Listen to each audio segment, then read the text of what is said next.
অহংকারী বটগাছের গল্প।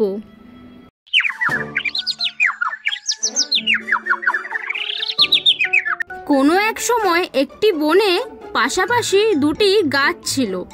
একটি হলো আম গাছ আর অন্যটি হলো বট গাছ। আম গাছটি ছিল খুবই ভালো, গাছটিতে প্রায় 12 মাসই আম ধরত। অন্যদিকে বট গাছটি ছিল অহংকারী। আম গাছের ডালে পাখিরা সবসময় বসে আরাম করত, কারণ আম গাছটা কাউকে কিছুই বলতো না। পাখিরা গাছ থেকে আম খেত আর কিচিরমিচির করে ডাকতো। এই ডাক শুনে আম গাছটির খুবই ভালো লাগতো, কিন্তু পাশে থাকা বট গাছটির এসব কিছুই ভালো লাগতো না। সে চুপচাপ থাকতেই বেশি পছন্দ করত। অহংকারী বট গাছটা তার ডালে কাউকেই বসতে দিত না।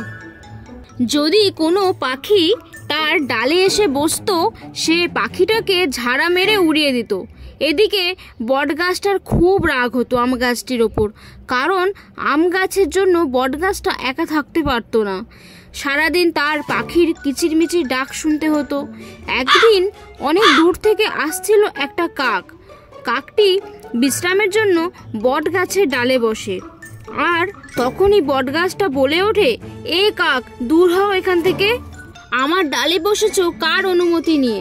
কাকটা তখন বলে ওঠে, গাছের ডালে বসতে আবার কারো অনুমতি লাগে নাকি? এইসব দেখে আম গাছটা বলে, বন্ধু কাক, তুমি আমার ডালে বসে বিশ্রাম করো।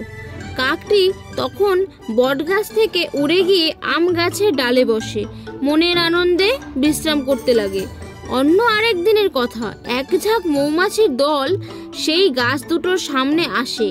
বট গাছটিকে দেখে মৌমাছি রানী বলে, বাহ, বট গাছটা তো খুব সুন্দর, এই গাছেই আমাদের বাসা বাঁধতে হবে। এসব শুনে বট গাছটি বলে, আমার ডালে আমি কাউকে বাসা বাঁধতে দেব না, যত সব উটকো ঝামেলা, চলে যাও সবাই সামনে থেকে।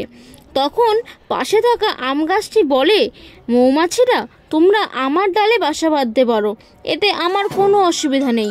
এই শুনে মৌমাছিরা খুব খুশি হয় আর আম গাছে বাসা বাঁধে। কিছুদিন পর এক কাঠুরে সেখানে আসে।